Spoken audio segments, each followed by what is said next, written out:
আসসালামু আলাইকুম ভিউয়ার্স, আপনারাও চাইলে সাধারণ সেলাই মেশিন দিয়ে এইভাবে এমব্রয়ডারি লেস তৈরি করে নিতে পারবেন।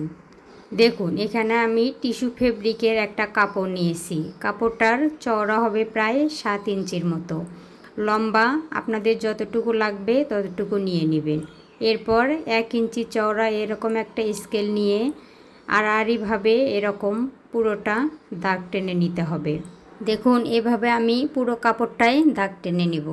আবার অপর পাশ থেকে ক্রস করে সেমভাবে দাগ টেনে নিতে হবে। একটা ঘর শেপে দাগগুলো টেনে নিতে হবে। দেখুন, সেমভাবে আমি পুরোটা কমপ্লিট করে নিয়েছি।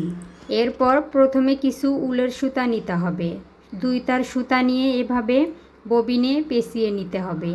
তারপর ববিন কেসে ভরিয়ে সেলাইটা দিয়ে নিতে হবে। উপরে থাকবে নরমাল সুতা। এভাবে আমি পুরো সেলাইটা কমপ্লিট করে নিব।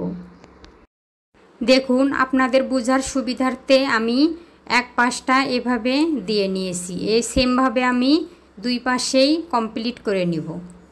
এখন বাড়তি সুতাগুলো এভাবে কেটে নিতে হবে।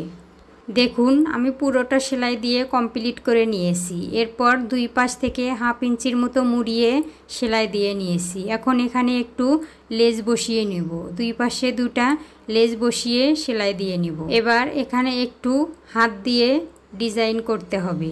এরকম 2 তার সুতা এভাবে শুয়ে নিয়ে তারপর 4 পাশে 4টা চেন স্টিচ দিয়ে নিতে হবে।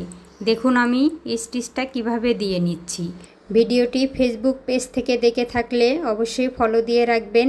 ইউটিউব চ্যানেল থেকে দেখলে অবশ্যই চ্যানেলটি সাবস্ক্রাইব করে রাখবেন। এরপর একটা ছোট এরকম পুঁথি নিতে হবে। পুঁথিটা সুইয়ের ভিতরে এভাবে ঢুকিয়ে নিচ দিকে একটা সেলাই দিয়ে নিতে হবে। এরপর পুঁথিটা মাঝখানে এভাবে বসিয়ে নিতে হবে। দেখুন, এইভাবে আমি সবগুলা ক্রসে একটা করে ফুল বসিয়ে নিব। দেখুন কত সুন্দর হয়েছে না দেখতে। আপনারাও চাইলে এরকম কম সময়ে এভাবে লেস তৈরি করে নিতে পারেন কামিজ বা কুর্তিতে লাগানোর জন্য। ভিডিওটা ভালো লাগে থাকলে অবশ্যই লাইক, কমেন্ট, শেয়ার করতে ভুলবেন না।